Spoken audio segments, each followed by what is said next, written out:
یہ ہمارے صوبے میں اس وقت خواجہ آصف صاحب ابھی نہیں ہیں، اس دن وہ بات کر رہے تھے.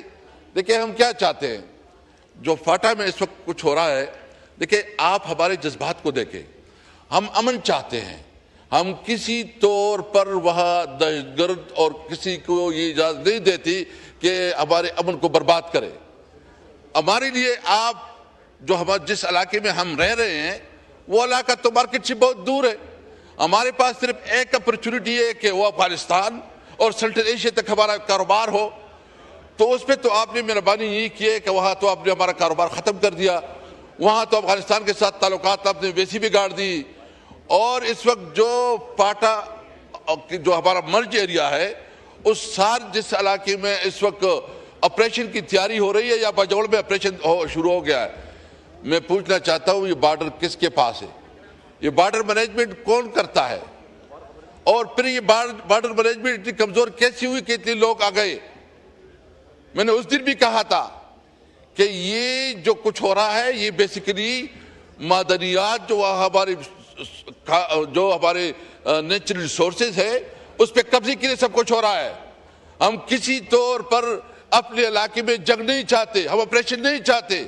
ہم سمجھتے ہیں کہ یہ جو اس وقت وہاں سب کچھ ہو رہا ہے اس کے لیے ضروری یہ ہے کہ آپ اپنے بارڈر مینجمنٹ کو مضبوط کریں، آپ ہمیں کاروبار کے مواقع دیں، اور جو آپ کی فارن پالیسی ہے اپنی فارن پالیسی کو ریوزٹ کریں. یہ کہتے ہیں کہ صوبائی حکومت آپ کا ہے. بھائی صوبائی حکومت تو آپ ہمارا ہے. اگر کوئی آپریشن سوابی مردان چارسدہ یا دیگر سیٹل ایریا میں ہوتا ہے تو صوبائی حکومت کی ذمہ داری ہے. جو بارڈر ایریا کے اوپر آپ کا ایک پورا paramilitary forces, army forces, check post ہیں، کیسے لوگ آ جاتے ہیں؟ اس لیے ہم مطالبہ کرتے ہیں، نمبر 1 جو آپریشن ہو رہا ہے وہ وفاقی حکومت کر رہا ہے، اور وفاقی حکومت سے ہم یہ مطالبہ کر رہے ہیں بجائے اس کے کہ آپ ہمارے اوپر گولیاں برسائیں، آپ جو ہے ناجائز طور پر لوگوں کو اپنے گھروں سے بے دخل کرے، آپ لوگوں کی پراپرٹی ڈیمیج کرے، لوگوں کی بچیاں، ہمارے خواتین، ہمارے بوڑھے وہ گھر سے بے گھر ہوں. آپ ضروری اس بات کی ہے کہ آپ اس کی جو اصل حقائق ہے، جو بنیاد ہے، اپنی پالیسی کو آپ شپ کریں، اپنی پالیسی شپ لے کے آئیں. جب آپ ہماری حکومت میں کسی طور پر، ہماری حکومت میں 3 سال ہماری حکومت رہی، کوئی بم دھماکہ نہیں تھا، کوئی ڈرون اٹیک نہیں تھا، اور کاروبار پروان چڑھا رہا تھا. آپ دیکھ رہے ہیں کہ ہماری 1.7 بلین روپیز جو ہے نا ہمارا بزنس بڑھ گیا تھا. اس لیے ہم مطالبہ کرتے ہیں، اور آج ہم نے فیصلہ کیا ہے کہ اس اجلاس کے بعد ہم واک آؤٹ کریں گے، احتجاج کریں گے، اور ہم مطالبہ کریں گے کہ جو ہماری افغان پالیسی ہے اس کو ریوزٹ کرے. ہم مطالبہ کرتے ہیں کہ آپ ہمیں امن کا موقع دے، ہم کسی طور پر آپریشن نہیں چاہتے. آپ نے ہمیں جو ہمارے ساتھ کمٹمنٹ کی تھی اسپیکر صاحب، کمٹمنٹ ہوئی تھی کہ جو مرج ایریا ہوگا اس میں ہم آپ کو آپ کے 1000 روپے دیں گے 10 سال میں. کتنے پیسے آپ نے وفاق دیے ہیں؟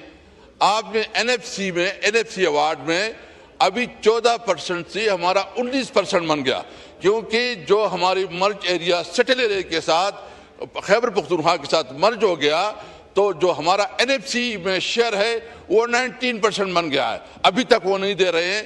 ایک سرتاج عزیز کی جو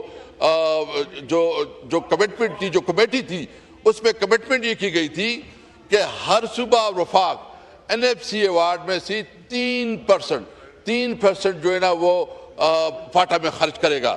تو ابھی میں یہ مطالبہ کرتا ہوں کہ نمبر 1 میں ختم کرتا ہوں، میں آخر میں یہ کہتا ہوں کہ نمبر 1 آپ NFC ایوارڈ میں ہمارا 3% شیئر کو بحال کرے. نمبر 2 آپ جو 1000 بلین آپ نے کمٹمنٹ کی تھی اس کمٹمنٹ کو پورا کرے. آپ نے جو کمٹمنٹ کی تھی کہ ہم آپ کے لیے روزگار کے مواقع اور وہاں کی ڈیولپمنٹ کے لیے خصوصی اقدامات کریں، اس کو آپ پورا کریں.